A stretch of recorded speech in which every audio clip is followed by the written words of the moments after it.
As the children are resuming, there are basic needs that children actually need in life: food, clothing, shelter, good education. Some people will add Wi-Fi to it these days. As they resume, you also have to think about the age of the child. Now, you mentioned boarding school. So if your child is going to boarding school, if you have chosen that, you need to understand the reason why you have chosen that. Why have you chosen for your child to be in boarding school? Is it for your own convenience? Oftentimes, the parents do it for their own convenience, and the child is not ready to take on the world that often issues. So you must ensure that your child is actually ready. The boarding schools are not there to train your children, contrary to popular belief. So when your child is going, have you empowered the child to know enough to be able to speak up when there are cases of abuse or bullying, or seniors trying to, abuse children? What are your children going to do? Is your child even the one that is a bully? You need to figure these things out by having a good relationship with the teachers that are going to be looking after your children when you go. And for those that have younger children, also, as long as the child is aware, 18 months, 2 years old, you begin to tell them about their body parts and people not touching their body in any way, not abusing them in any way. A lot of parents don't get on with schools, they don't get on with teachers, and we need to change that narrative. There has to be a cordial relationship between teachers, the schools, the parents, because we are all working in the best interest of the child. So any reasonable parent must ensure that they are doing everything they can to make sure that they have a very seamless relationship amongst all these parties that are involved in raising your children. Parents need to be very organized as they start school. They have to plan. A lot of children will go to school and they don't do well, and the parents will assume that the teacher is not good enough or the school is not good enough. They're moving the children, they're changing the schools. But you find that if you as a parent are not doing your job at home, then your child might not do very well. Say because they didn't wake up on time, which is also due to lack of planning. Maybe they didn't go to sleep on time, or you didn't wake them up in time, or they're not eating their breakfast in time, knowing that your child is a picky eater or a slow eater, and then you're shouting. By the time you take the child to school, some of them will have smacked the children. You take the child to school, the morale is already down, the child not even ready or interested in learning, and then you say it's the school, you say it's the teacher. So we must know that the things that we do also at home really matter. The food that your children eat, a lot of parents, they want quick fixes. So what they do is they get all these noodles, they get all this fast food for their children. They have a lot of sugar, a lot of yogurt, food that are so rich in sugar, or they're eating rice every day, eating noodles every day. You need to work with the schools. If you are going to struggle to give your children healthy meals, you should be giving them fruit and vegetables to take to school. Colorful food, not just white food all the time. Consistently giving them food that is not good for their health. They come to school, some of them are so erratic, and those sugar packs, their teeth are not good, their breath smells. And you'll be surprised that it's not always from children or homes that are in the lower economic status. You find that even people that are well-to-do and can afford to look after those children, they're just not there. They're delegating their responsibilities to domestic workers, and these people some of them just do whatever they want. And then you find children coming to school with unkept hair, with stinky breasts, uniforms not ironed, not looking great. They can look great, and these are the things that parents really need to be looking out for at this time as they resume. Get to know the teachers. Let them speak to you. Be available for them to speak to you. Some people have special needs children. You have to be speaking to your teacher's children. You have to be in a good relationship with them, not going there and being a nuisance, but making sure that there's an open line of communication. And they're not there to fight. When they give you feedback, you're not saying, oh, it's not my child. You're not defending aimlessly, because children behave in different ways. They can behave one way at home and they behave in another way at home. So what you want to do is continue to get reports, and you continue to do your findings as a parent, understanding that it's not a war between parents and the schools. So those are basic tips. I think the rest of them, we should know them, that they should go to bed on time.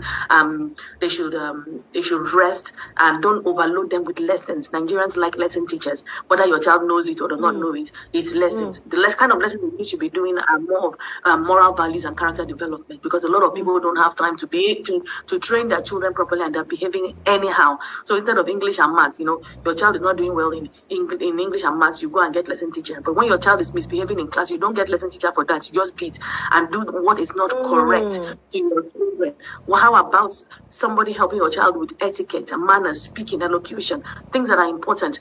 focus on the extracurricular activities, not just the cognitive all the time. So these are the basic things, because I don't really know how much time I have. I'm happy to speak some more. I'm happy to take some more questions. Thank you. I think that parent needs support. Parents, say for example, I've heard of parents that live on the mainland in Lagos. Their parents live there, their aunties, their cousins live there. The support system is there, but they need to belong. They will move to the island, and they move to the island. The support system is not there, for example, and then they have to rely on these lesson teachers and domestic workers. We must note that a lot of times when these teachers are left alone, some of them are left alone with your children. They actually abuse your children in different ways: physical abuse, verbal abuse.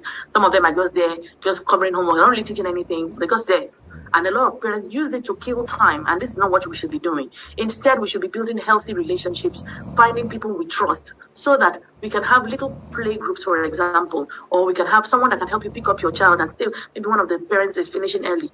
This happens when you have healthy relationships around you, when you have healthy support systems. And for those that are coming up and are young couples, you really need to think about the number of children you have. Don't let society pressure you into having 2 children, 3 children, 4 children, 5 children, because you're going to need more than money to look after them. No matter the amount of money you have, if you don't have the time, then you're not there to parent your children. You will be subcontracting it. Someone else will be doing it in a way that you don't fancy. So you must ensure that you have the number of children that you can manage. It's tough, and it's going to get increasingly tougher as time goes on. So make sure that you look for pockets of people that you trust as much as possible. Try and stay with families. In Nigeria, I personally don't. Let me not say that, because someone will say I'm talking about. Before you send your child to boarding school, really think about the reason why you want to send your child. I don't want to say, because I know I have friends that have boarding schools, and to be honest, because I know that a lot of people, educational system, and behind the scenes, I know that a lot of teachers have been pushed into the education career, and they're there. They don't want to be there. They're just there for the money. They're not necessarily there because they love your children. And it can be a challenge in many respects. So we must be careful that we where we put our children, and we must connect. Once you're registering your child, you're registering yourself. You want to know what is going on as a parent. Income is not necessarily always going to be there, but as much as they can, they should look for things that are local. Anything that has color is often good for the body. So these fruits, I know that they can be expensive, and sometimes we just have to look for bargains. There are bargains that we have to look for. I know whilst you might be going to, some people might be going to the shop, right? Some people might be going to the market, and they will know certain places where they can visit to get food that is good for the body. And people that are even in low-income families are the ones that even need, all children need good diets, but they need it so much more because of the environment in which they need. The children need to fight off a lot of the germs in the environment. They need to fight off a lot of the diseases in the environment, and to build their immunity. And in order for them to do this, they need good food. So whilst it's expensive, and it's expensive for everybody, honestly, I'm telling you, these days, what is not expensive? For whom is it not expensive? Especially when it comes to food, we're all looking for bargains. So whatever your socio-economic status, please just continue to look for a bargain to ensure that the children are eating well.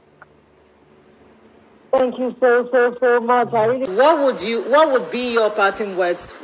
The schools, administration, schools, parents, children, there must be collaboration. There must be love. We must want to do this together to get the results that we want. The children are coming from homes, and if the society and the pressures of the economy is causing problems, marital problems, for example, we must ensure that we keep it away from the children and ensure that we give the children the best we can, because their mental health is very, very important. Their emotional state, very, very important. It's not just about the food, the clothing, and the shelter that you give them. They must be stable enough to come and learn, to want to learn. They must not dread going home, and they must not dread coming to school. It must be a place where there's love.